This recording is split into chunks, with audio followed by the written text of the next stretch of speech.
Welcome to the Investor Coaching Show, a podcast to help you get an insider's view of the financial world and escape common investment traps. We look at the financial news of the day and help you make sense of it so you can relax about money. And here's your host, Paul Winkler. All right, we're back here on the Investor Coaching Show. Paul Winkler. Talking money and investing. Things that are being talked about out there. And you had mentioned to me that you had seen something that was interesting. Things that are no longer worth your money. I'm curious, what is no longer worth your money anymore? Well, we get lots of things in our mailboxes and stuff, and this came from a Substack by a guy named Christopher Lewis, 10 things that are no longer worth your money. Okay. And my first thought on this is like, I don't want it to sound like preachy that we're being Karens telling you how to spend your money.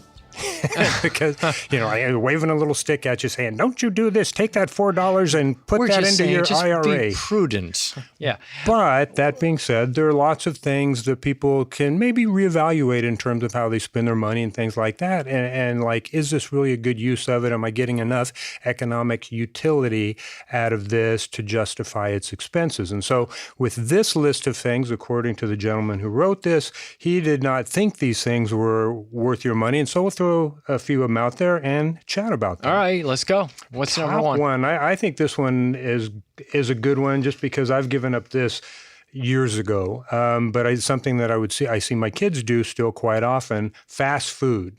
Says value fast food. There's no value left. Fast food's entire reason for existing was being cheap. But meals that now used to be $5 are $12 or even $20. They are getting more expensive. No, you're exactly right. And, I think it's interesting because I actually had this idea the other day, Jim. I was talking to the guys about this. I said, what happens I love looking at parallels between different industries. And I talked about how in the finance industry, what is it that we get addicted to? We get addicted to the idea of new information. Where markets are going to go? What's going to happen next? That type of thing. We get told that this investment manager is great and all of this stuff. In the investing industry, you got those types of things. In the fast food or the food industry, what they do is they give you what you think you want to hear as well. Or what you think you want. It tastes good. Then all of a sudden they load stuff up with sugar, which makes it addictive. So you may have the prices going up, but are people so addicted to this stuff that they can't get off of it is my question. Yeah, well, that's a problem is that food is very addictive. And it's easy. And it's funny because I have a son who's in his 20s, and you can send him to, some of these fast food places with $20 and he's going to walk away hungry. Because from that type of thing, just because the prices are so high in terms of that. And he likes to eat. But well, it's hard to get people, we know what's good for us, but doing what's good for us can be a little bit of a different deal. It can be a challenge. Yeah, sometimes easy, all the time, easy beats, well thought out or smart a lot of times. Sure. And we talk about educating investors here. And it takes some effort. I don't want to take the effort. Well, you can take the effort now and save yourself a lot of heartache later on, or you can look back and regret and say, I wish I had learned a little bit more about what I was doing because I could have made such a big difference in the world if I had done this right. So I like that as a parallel.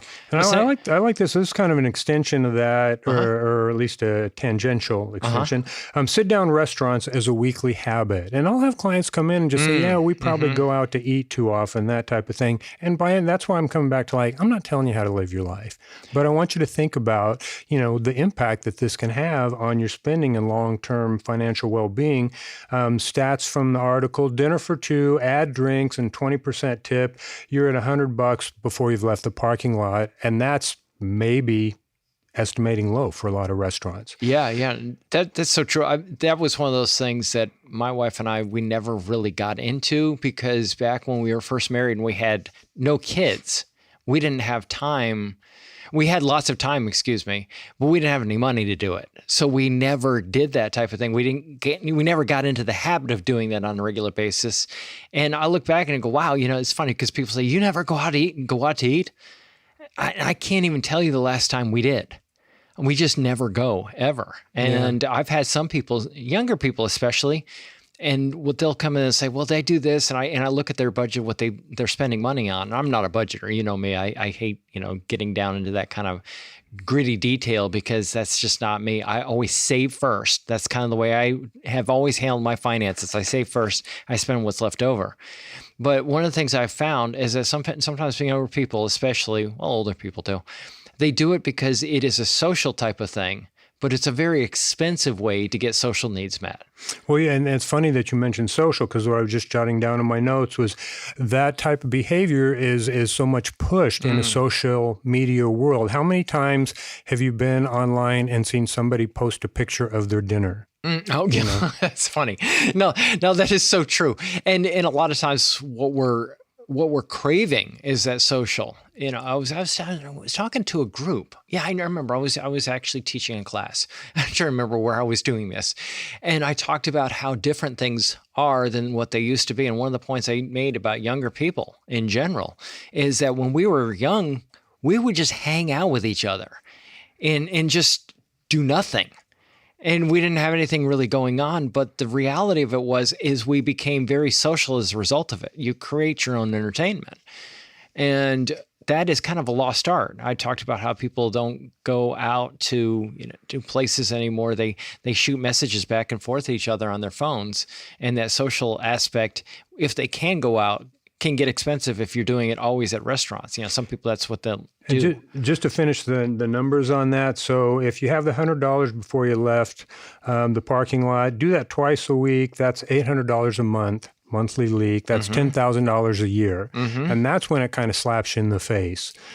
2 times a week at a restaurant, $10,000 a year. That's real money. Wow. Yeah. And you think about that $10,000 per year, and you do that over, a 40-year working lifetime, let's say, and let's say we take the lowest returning asset category, large U.S. stocks, and say, what does that accumulate to? $10,000 a year for 40 years. You know what that accumulates to? This is crazy. $4.4 million. That's insane. That is insane. I never really thought about it that way, but that is such a high number. Wow. Yeah. So let me jump ahead to a new one. All right. And this one, I think, is especially going to hit maybe with younger people, but it's applicable to probably most people, is the micro subscription bleed. Oh. Because how many times you're just like, hey, this is just $5 a month. And I do this, some of the media that I consume is through a Substack, and you just say, okay, I like this person. I think their stuff is worthy, so I'll pay them $5 a month. Yeah, I've got like 4 AI subscriptions, and I have, these Patreon that people I like, and I just want to help them out. Yeah, sure. And you may forget of them, or you may forget about them, or something. But these things start to accumulate, so you really have to kind of keep an eye on that. And sometimes you sign up for something and you no longer need it, but you don't cancel it. Exactly. Oh, totally. Even looking on your iPhone, like, do you go to subscriptions? See, is there anything in there that I'm not using or I don't really need? Yeah. So yeah, you go to, with iPhone, you go to like settings, and then you go to your name, and then you have subscriptions. And if you click on that, oh my God! Yeah, the AI. There's an AI one. There's another. There's a sleep app that I don't even. Several sleep apps I don't use. I don't use them. And then you got. Oh wow! Yeah, I can't believe how many. No, make me feel terrible. Look at all this stuff I've got here. Just validating the point there. No, you're absolutely right. This is almost scary how many subscriptions I have in here. Hey, just a note to you podcast folks, we just came out with a retirement income guide, and I'm super excited about this. There are all kinds of myths about taking income in retirement. People worry about running out of money, and rightfully so, because a lot of these myths can actually cause that. Now, the myths that you typically hear about, number one, dividends, living off dividends in retirement. Real estate, life insurance as a retirement investment, and annuities, and interest-bearing accounts, and target date funds. There are all kinds of things out there. What I want to do is put something together that walks through why those things are problematic, number one. Number two, the other thing that I wanted to do is walk through the evidence-based research on taking income in retirement. And we got a ton of data going all the way back to 1900. hey, what's the logic behind it? And it's intensely logical. So we put that together, and all you have to do to download that, making it super simple, just go to paulwinkler.com. All right, we're back here on the Investor Coaching Show. /relax. Along with Jim Wood. You can actually get into that very easily right there. So I would urge you to do that. Check it out, 'cause I think you're going to really like it. paulwinkler.com. And he's making me feel bad about the money I'm spending I shouldn't be spending. But that's okay. Well, there was he's one trying to save you. Point, he's not trying to embarrass me. He's trying to save all of you out there. On the subscriptions, yes. Was streaming. And I know you're not a big. That's you're going to be the opposite on that one. Yeah, that is not a problem for me. You don't have to worry about your subscriptions to Netflix, Paramount Plus, Prime, blah blah blah blah. But a lot of people, you have a bunch of subscriptions out there that might be you're watching like a show a year or something, but you're paying $200 to have access to it or something like that. Yeah, that's an expensive show. Yeah, well, those. I mean, you look at kind of what happens to your cable bill. Well, I kind of want to watch this show, so I'll add this. I want to watch this show. And that can add up real quickly too. So again, just the subscription, people went with that model for a reason rather than just choose like a one-time purchase or anything like that. The subscription, the recurring revenue really drives the profits of a lot of companies. And so that's a model that has really been embraced out there. And that's why people are getting upset about that kind of stuff, because a lot of the sports things that they do like to watch, they used to be able to watch on TV, are going to that. Right. As well, yeah. Which is making their model even stronger, which, that's... open up the gate. Oh, man, yeah. So here's one that I think kind of specialized kitchen gadgets. So do you really need that $400 bread maker? Yeah. I'm just thinking of the commercials you see. I used to like the George Foreman grill, but that's an outdoor thing. But they had that, and there was the Ginsu. What's funny you mentioned Ginsu is I still have a Ginsu knife that I actually kind of pilfered from my uncle when I was in my 20s, but still have it. And I told him I still have it. There you go.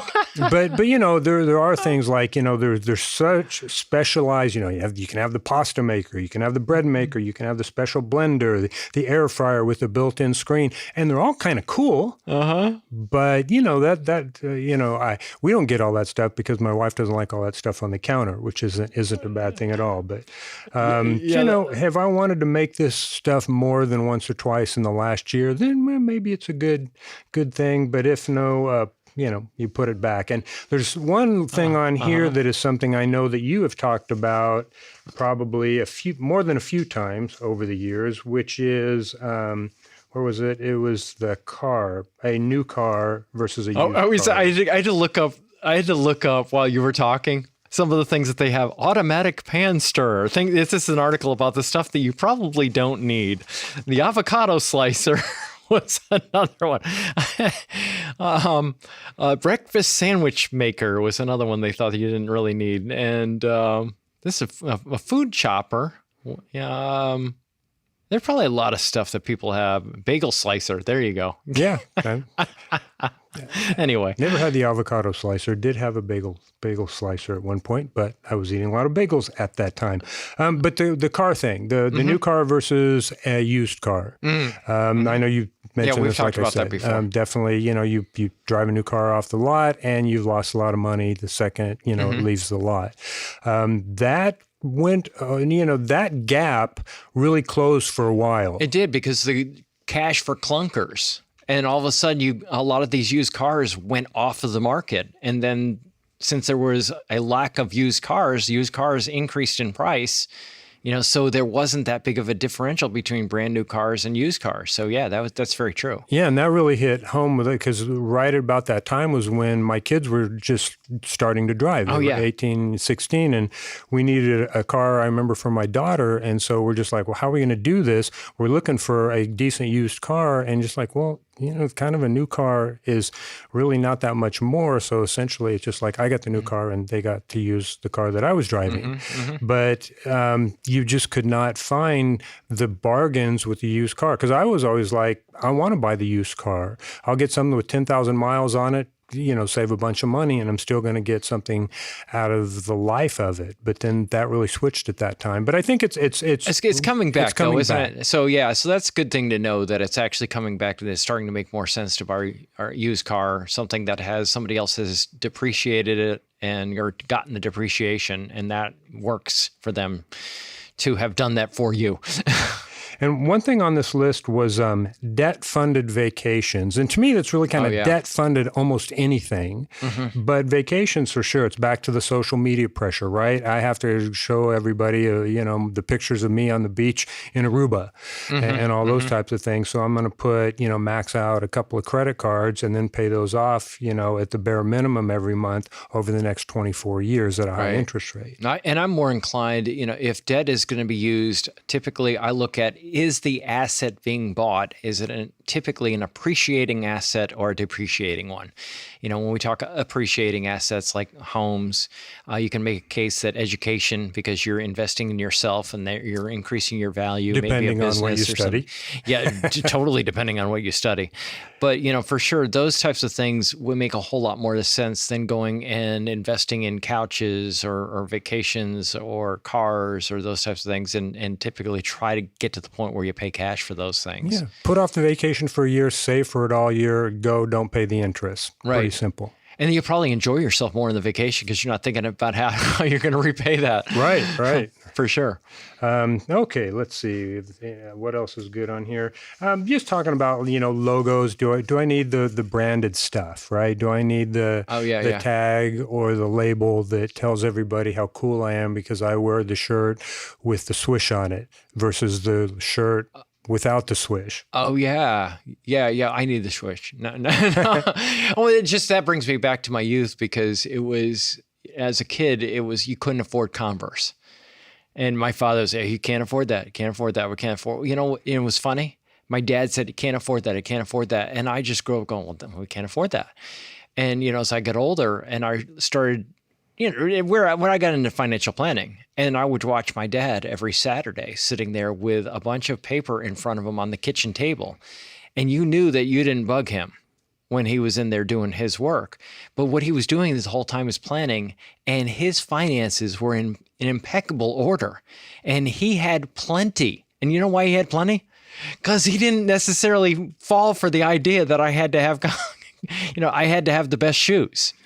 Did I end up any worse for the wear as a result of it? No, I kind of learned that maybe what my friends thought about what I wore probably wasn't that important. And it was probably character building as well. Yeah, I just look back and the going round and round with my kids, like, okay, well, what do you want for Christmas? Well, I want these socks with a swish on them. And said, well, no, maybe if it's Christmas, but usually it was just like, well, if it's for something that wasn't a gift, but he needed it, said, well, I'll pay for these that don't have a swish, and this is how much they cost. If you want to upgrade to the other kind, then you pay the difference, and stuff like that. But it just, again, just to walk around with a label or something like that costs a lot of money. Yeah, I think of some of those sneakers that, $150 sneakers. I'm like, what? My father would never touch that. That wasn't going to happen. What else? Okay, how about the Guilt Gym membership?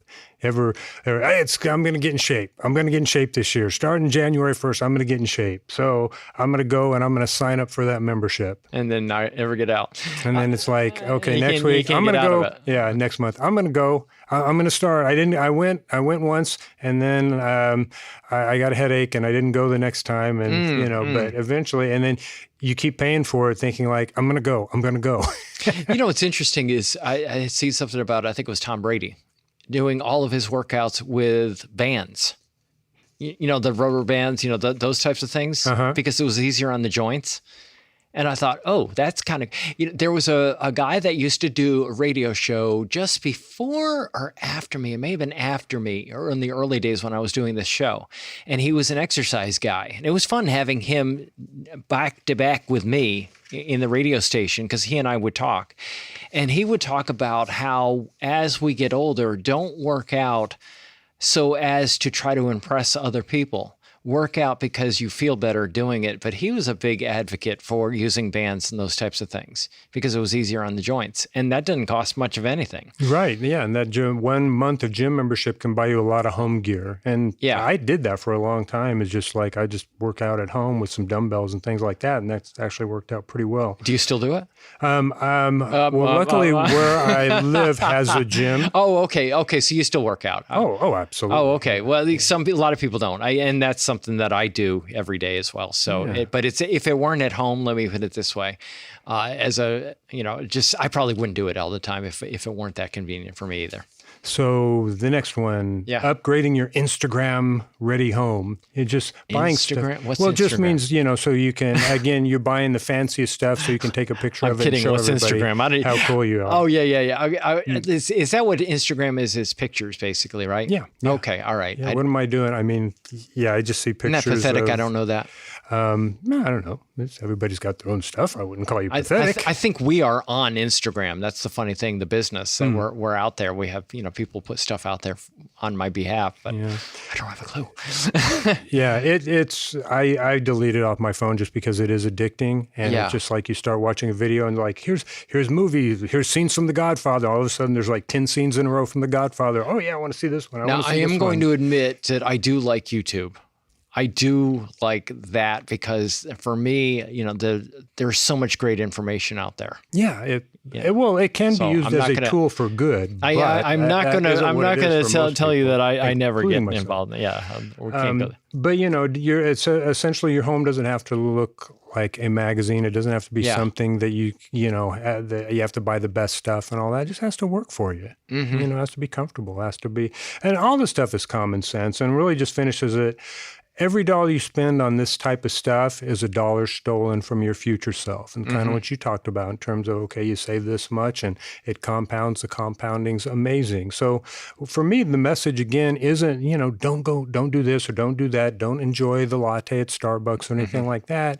Just kind of know the effects that some of this stuff has on your long-term savings and make, reasonable decisions. And that's particularly important for somebody that's struggling to save anything. My point has always been save first, spend what's left over. I always talk about Arlene's little thing, 10, 10, 10, 10% of your income's for giving, 10 for saving long-term, 10 for short-term.